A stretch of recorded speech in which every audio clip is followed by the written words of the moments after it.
Hong Kong has unveiled sweeping guidelines for schools to safeguard national security.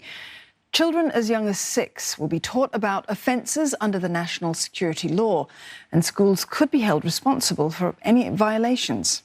Mr. Au, what is national security? This video is one of the learning materials designed for students. It explains Hong Kong's duties to the central government in Beijing, as well as what the security law is about. The Education Bureau says that schools have the responsibility to ensure students have the correct ideas, regardless of their nationality, and that teachers shouldn't allow any debate on the matter. Well, Dennis Chong joins us live now from Hong Kong. Dennis, what exactly will students have to learn, and how will teachers be responsible for this?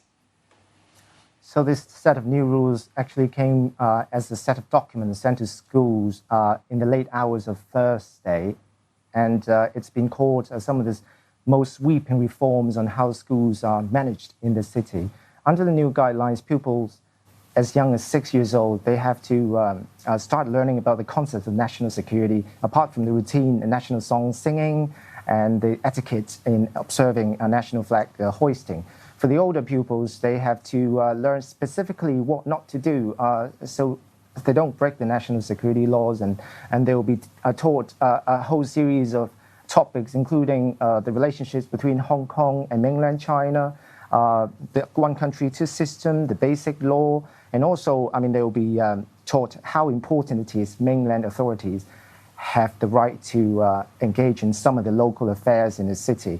And with respect to schools, the teachers will be held responsible if they don't follow through the new rules, and if they are found to ignore activities on the campus where national security laws may be breached. The principals and the teachers may be held accountable. And during the course of duty in the classes, if they are found to be teaching something that's disrespectful to the country, they might be warned as well. So it's really set to put teachers in a very difficult position, because they have a whole new set of things to learn right now. And Dennis, what have the responses been to these new guidelines? So this is actually just yet another controversy around Hong Kong's fundamental freedoms after the national security law was imposed in June last year. But education actually has been one of the top priority by Beijing authorities, as they officials want to assert more control over Hong Kong, especially after 2 years of political unrest, when a lot of students were involved in anti-government protests. Some pro-independence groups have been sprouting in the city, and a lot of students have been really arrested and convicted for protest-related activities.